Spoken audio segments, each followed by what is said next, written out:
There's nothing like seeing the right wing getting really wound up by footballers getting involved in politics, because the right wing think that they own the football arena and that they think the footballers should all agree with their political beliefs, which we can show are largely built around some sort of tribal nationalism and are generally quite racist. Not always, but quite often are based on racism. So last night on LBC, a Liverpool player went on to talk to Tom Swarbrick and brought up Brexit. He actually admitted that Brexit has been a huge mistake. He was always a Remainer. He is also still loyal to Keir Starmer, and he believes that Keir Starmer is going to take us back closer to the EU. I beg to differ on that, because I'm seeing that Keir Starmer is actually doing the opposite. But from Jamie Carragher's point of view, he's not looking at the detail perhaps as I am, and thinking that we are better off to be getting back closer to the EU, which I absolutely agree with him. But on Twitter, it's caused a meltdown of the right-wing accounts screaming blue murder about footballers. Of course, Gary Neville comes in for attacks as well, because how dare he have the audacity to stand up for asylum seekers?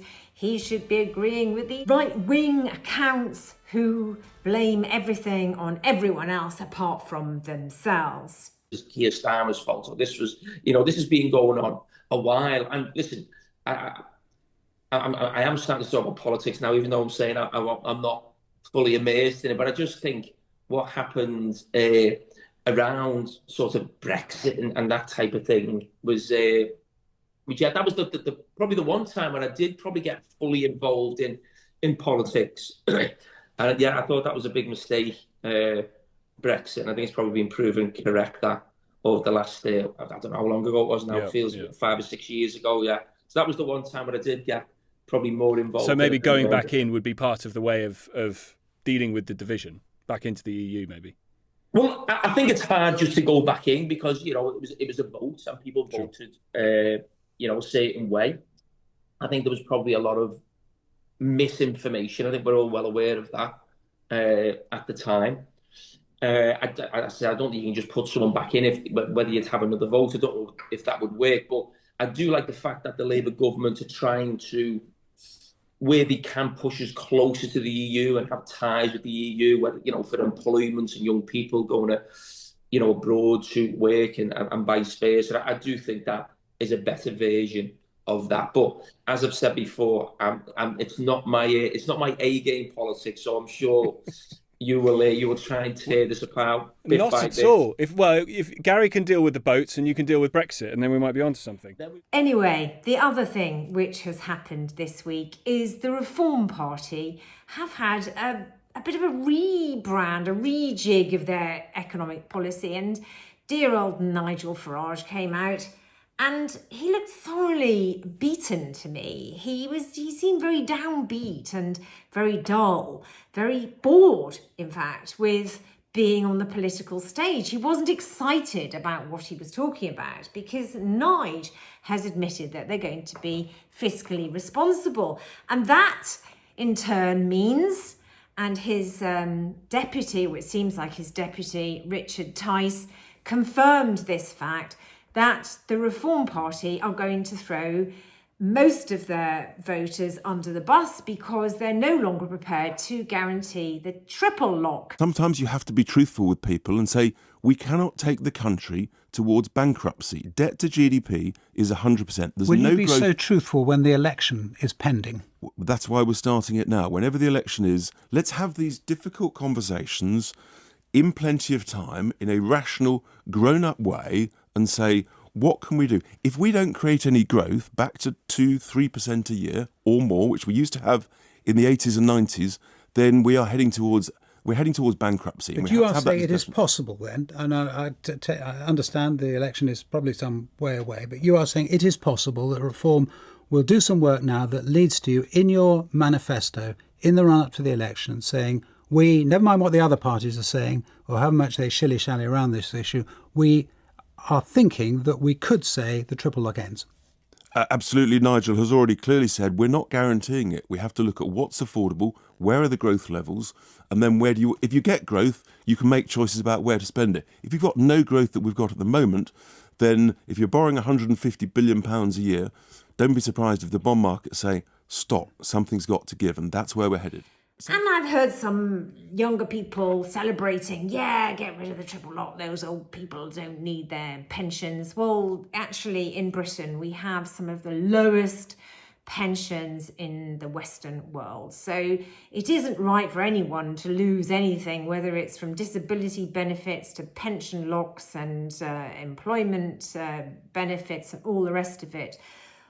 The problem that we have is that we have a government which is committed to Brexit, being committed to Brexit and using Brexit to actually pull down the welfare state, which is what the libertarians want. It's what the global corporations want, because they want to privatise absolutely everything that moves and walks and talks, and have really no government at all, so that everything is controlled from a global financial perspective, which is a form of feudalism, and it's deeply uncomfortable to a person like me who's very deep-rooted in social democracy and fairness with a social conscience, and allowing the markets to absolutely control everything. We did have this before we had feudalism, and it ended in the complete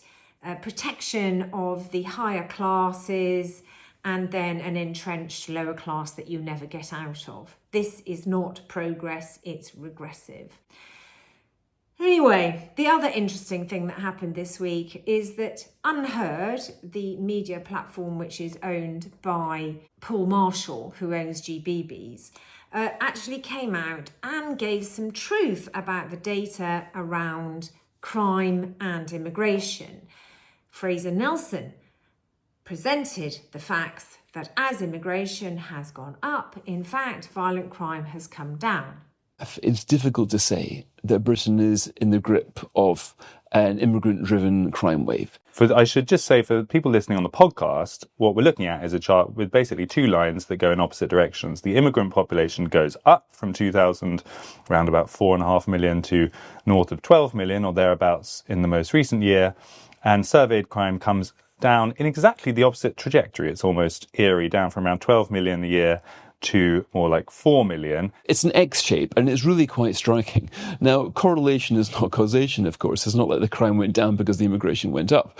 But what this shows is that the immigration, or rather, this isn't immigration, this is the total number of immigrants in the country, that's gone up by probably more than what most people think. And yet the crime has gone down. So that, to me, puts to bed the idea of a migrant-driven crime wave. We will definitely come back. Of course, absolutely, right. But then we come back to the can you trust the crime survey? Is it all nonsense, as Nigel Farage was saying? So that's when I thought of looking up the NHS data. If you come in with a stab wound, that's recorded as being injured by a sharp object. You don't have to say I was stabbed, you don't have to report a crime. What the doctors will going to register is we're treating this patient because they've been stabbed by a sharp object, or by a blunt object, or by assault. So a whole bunch of injuries are recorded year after year by the NHS. Now, this isn't about people reporting crime or not, because we know that most crime goes unrecorded. This isn't about people answering surveys or not. These are people who are treated by the NHS. Now, that is a rather hard metric when it comes to not all violent crime, because, of course, a lot of violent crime never goes near a hospital. Most of it doesn't go near a hospital. But that which does What is the trend that we can see? This isn't me as a journalist going over this. There is something called the Violence Research Unit at Cardiff University, a bunch of scholars who will look at every single metric. They will FOI hospital data, they will look at police data, and they conclude in their 2025 report that the trend is violent crime going down significantly, but we don't see this because we don't take notice because of the various high-profile, like atrocity we saw in the Huntingdon train. So the point is that you can search far and wide, and you will not really find any scholarly dissent from the idea that violent crime has gone down quite significantly in Britain. Fraser Nelson also had a column today in the Times, and he was talking about the political situation that we are in with the Labour Party really flagging in the polls, and also that reform, now that they've accepted and embraced some form of fiscal responsibility, means that they have really plateaued, and they could even begin to see votes drop off, as we saw with Theresa May when she committed to the dementia tax. And so Fraser Nelson believes that there is opportunity for the Conservatives to reinvent themselves and start taking back some of their voters that have gone to reform. And to some extent, I do agree with Fraser Nelson, assuming that the Conservative Party can get their act together and elect a leader who isn't Robert Jenrick and go on about leaving the ECHR and blaming everything on immigrants. If the Conservatives were able to find a leader who is moderate, who promised to get us back closer to Europe, I think they could really, really clean up, because Labour is in such a mess.